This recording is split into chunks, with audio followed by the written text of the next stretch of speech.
আমি যিমানে নৰ্থ ইষ্টত আছোঁ, আমি এতিয়া ত্ৰিপুৰাৰ পৰা 63 পান্তি আহিছোঁ এই বোধগয়া মহাবিহাৰ মুক্তি আন্দোলনৰ কাৰণে।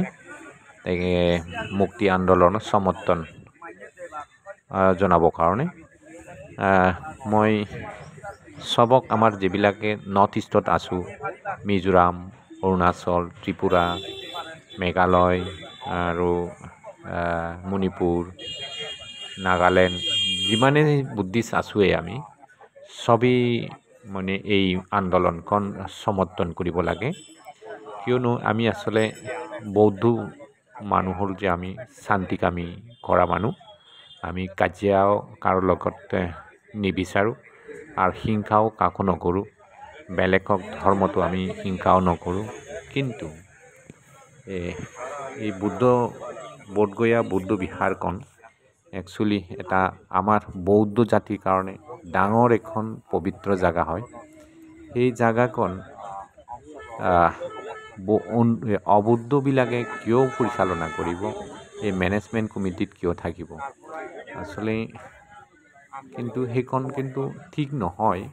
চাবলৈও কেনেকুৱা লাগে, একজন বৌদ্ধ যেনেকৈ মন্দিৰ আমাৰ বৌদ্ধ বিহাৰখন যেনেকুৱা পবিত্ৰতা বজাই ৰাখিব, তেনেকুৱাতো তেখেতে এনেকুৱা পবিত্ৰতা বজাই নাৰাখিব।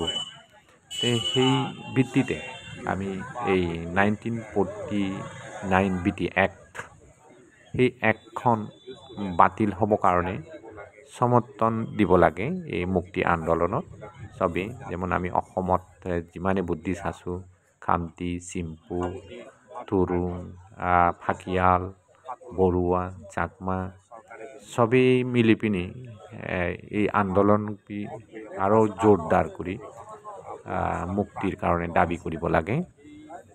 যিবিলাকে এতিয়ালৈকে আমাৰ বৌদ্ধ ভিক্ষুবিলাকে মন্দিৰলৈ বহি আছে, তাত বহি নাথাকি এই আন্দোলনত যোগ দিব লাগে।